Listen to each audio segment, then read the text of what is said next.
म त एउटा देख्ने दर्शी मात्रै हो, म उतापट्टि कोठामा बस्ने मान्छे हो नि त। मैले उनलाई जबरजस्ती के अरे ल्याएको केटाले छ भने पनि राम्रोसँग अझै भन तिमीलाई हामी अलग मान्छे हौ, हामी तिमीलाई राम्रोसँग घरमा पुर्याइदिन्छ भन्दा उनले होइन खुसी साथ आएको भनेर किन मुस्कुराएर भनिन् उहाँ। यति कञ्चन तिमीले साँचो प्रेम गरेका छौ भने तिमीले मलाई आजै सिन्दुर हाल्नुपर्छ भन्ने कुरा भयो। त्यसपछि अब एकछिन म अन्कन आएँ, हजुर म एकछिन अन्कन आएपछि अनि यस्तो भन्छन् त दिदी, मैले भनिसकेपछि फेरि केटीले के भनिन् भने मलाई साँचो प्रेम गरेको छ भने कञ्चन आजै सिन्दुर हाला, नत्र मेरो आमा बाउले फोन गर्छन्, तनब दिन्छन्, छुट्याउँछन्, मलाई अन्त बिहे गरिदिन्छन्। त्यति भनेको चाहिँ तपाईलाई प्रष्टै छ, त्यही छ सबै। किनभने त्यो दिन अब रेकर्ड गर्न त यस्तो हुन्छ भन्ने थाहा भएन हामीलाई पनि।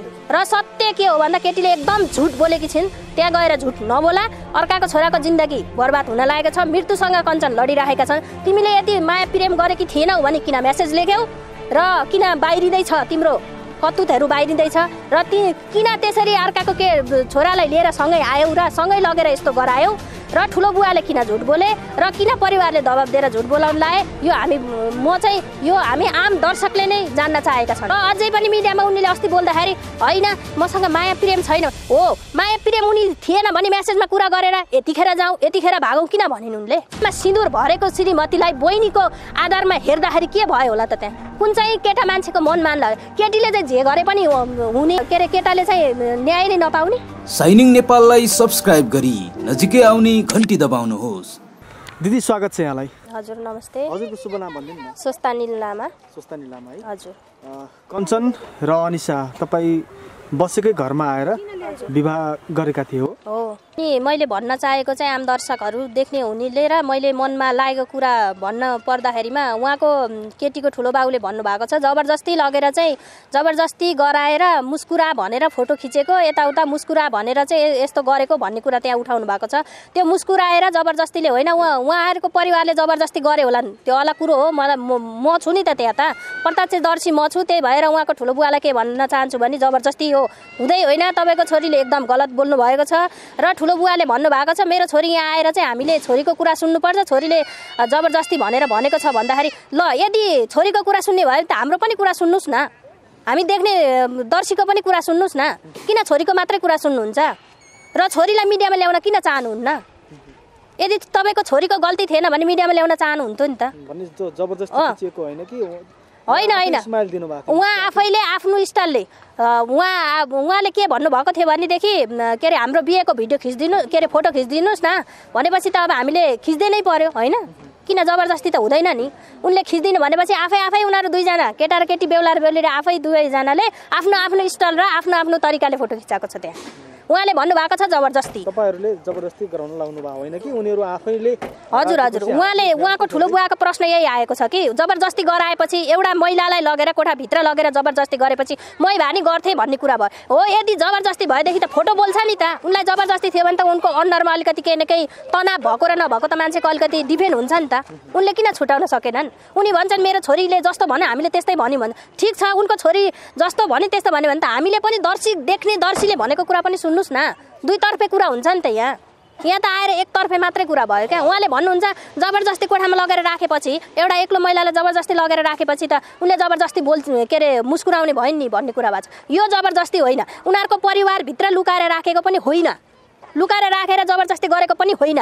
म त्यहीँ छु, ढोका ओपन छ। यदि उनको छोरीलाई जबरजस्ती हामीले गराएको भए पनि उनको परिवारले गराए ठिक छ, हामी मान्यौँ, हामीले देखेको कुरा, तर म त उनीहरूको आफन्तको होइन नि त, म त एउटा देख्ने दर्शी मात्रै हो, म उतापट्टि कोठामा बस्ने मान्छे हो नि त। मैले उनलाई जबरजस्ती के अरे ल्याएको केटाले छ भने पनि राम्रोसँग अझै भन तिमीलाई हामी अलग मान्छे हौ, हामी तिमीलाई राम्रोसँग घरमा पुर्याइदिन्छ भन्दा उनले होइन खुसी साथ आएको भनेर किन मुस्कुराएर भनिन् उहाँ।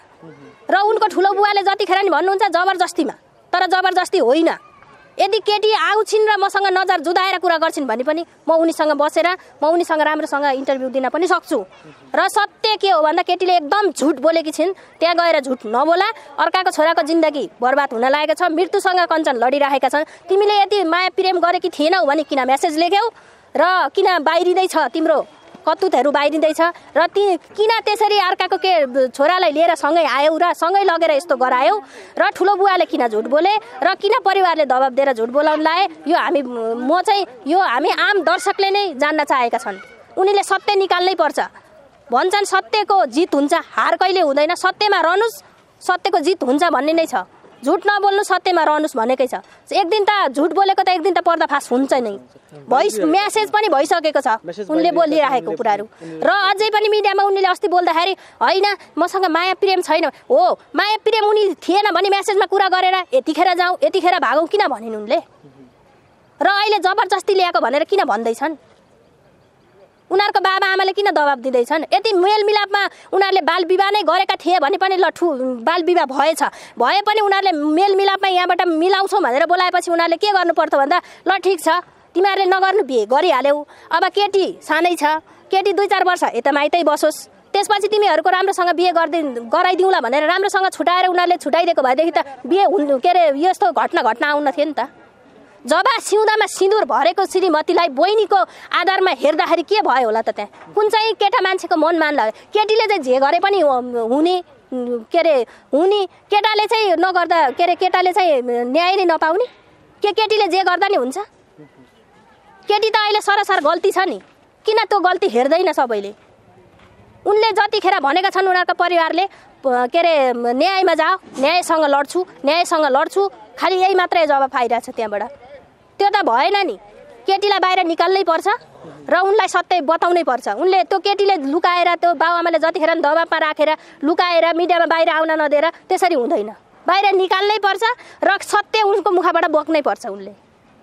जस तपाईसँग पनि राम्रै कुराकानी भयो ती बुहारीको भन्न? हजुर कुराकानी भएकै हो, राम्रोसँग मैले देखेकै हो, राम्रोसँग हामी बसेकै हो, हामीले राम्रोसँग उनलाई सोधेकै हो, नजरमा नजरद्वारा म बोलेकै हो, मैले उसको अनुहारमा सबै राम्रोसँग हेरेकी पनि हो, किनभने उनी सानी छिन्, मेरो छोरी जस्तो देखिन्छन्, भोलि केही हुन्छ कि भनेर मैले राम्रोसँग हेरेकै पनि हो, मेरो श्रीमानले सोधेकै पनि हो, मेरो श्रीमानबाट नभएर मैले मेरो यही मुखले पनि मैले तिमीहरू दुवैजना मेलमिलापमा त आयौ नानी हो, खुसी छौ कि छैनौ, भोलि यो के अरे तनाव पर्ला, भोलि केटा छुटाउलान् केटी छुट्लान्, एउटाको मृत्यु होला अनि यसमा त के हुन्छ त भनेर मैले सोध्दा केही हुँदैन, हामी राजी खुसी आएका। त्यस बीचमा चाहिँ माइती पक्षको बुवा आमाको कुरा गरिन् कि गरिन? त्यो बीचमा कुरा भएन, त्यो बीचमा भएन भन्दा त्यही जब सिन्दुर हाल्ने दिनको चाहिँ कुरामा भइरहेको थियो है। सिन्दुर हाल्ने दिनमा चाहिँ के भइरहेको थियो भनेदेखि उहाँको मम्मीले भन्नुभयो त किन अहिले जबरजस्ती यति छिटै सिन्दुर हाल भन्यौ तिमीले, बिस्तारै हालौँला हाम्रो पनि खुसी हुन्छ केही हुन्छ भनेर आमाले कञ्चनको आमाले सोद्धाखेरि उनीले के भनेछन् भने आमासँग भनिनन् उनले जुन ल्याउने कञ्चनलाई चाहिँ यति कञ्चन तिमीले साँचो प्रेम गरेका छौ भने तिमीले मलाई आजै सिन्दुर हाल्नुपर्छ भन्ने कुरा भयो। त्यसपछि अब एकछिन म अन्कन आएँ, हजुर म एकछिन अन्कन आएपछि अनि यस्तो भन्छन् त दिदी, मैले भनिसकेपछि फेरि केटीले के भनिन् भने मलाई साँचो प्रेम गरेको छ भने कञ्चन आजै सिन्दुर हाला, नत्र मेरो आमा बाबुले फोन गर्छन्, तनब दिन्छन्, छुट्याउँछन्, मलाई अन्त बिहे गरिदिन्छन्। त्यति भनेको चाहिँ तपाईलाई प्रष्टै छ, त्यही छ सबै, किनभने त्यो दिन अब रेकर्ड गर्न त यस्तो हुन्छ भन्ने थाहा भएन हामीलाई पनि होइन, थाहा भएको भएदेखि केही भन्नुहुन्थ्यो, त्यो दिन त यस्तो थाहा भएन, तर त्यो भनेकै छ कञ्चनको गल्ती छँदै छैन। यदि उनले माया प्रेम नगरे भए किन भागेर यहाँसम्म आइन्? उनले 10 क्लास पढ्नु भनेको सानो होइन, 10मा बस्ने मान्छेको दिमाग त केही नै हुन्छ, 1 क्लास होइन 2 क्लास होइन 5 क्लास होइन, उनी त 10मा पढ्दै छिन् नि त अहिले, उनको थिएन त मनमा एउटा केटा मान्छे एउटा केटी मान्छेसँग जाँदाखेरि के हुन्छ भन्ने उनलाई थाहा थिएन त? थाहा थियो नि त, उनी सरासर जानी उनले धेरै गल्ती गरेका छिन्।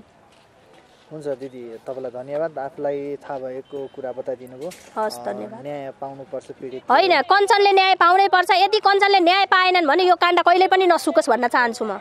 यदि उनले न्याय पाए भने ठिक छ, नसुकोस् नै होइन, जे भयो नि भयो नै, अब यहाँ भन्दा अगाडि जे भयो भइसक्यो, अब यदि कञ्चनले न्याय पाएनन् भने यो काण्ड कहिले पनि नसुकोस् र उसलाई न्याय दिलाउनै पर्छ, पाउनै पर्छ उनले न्याय।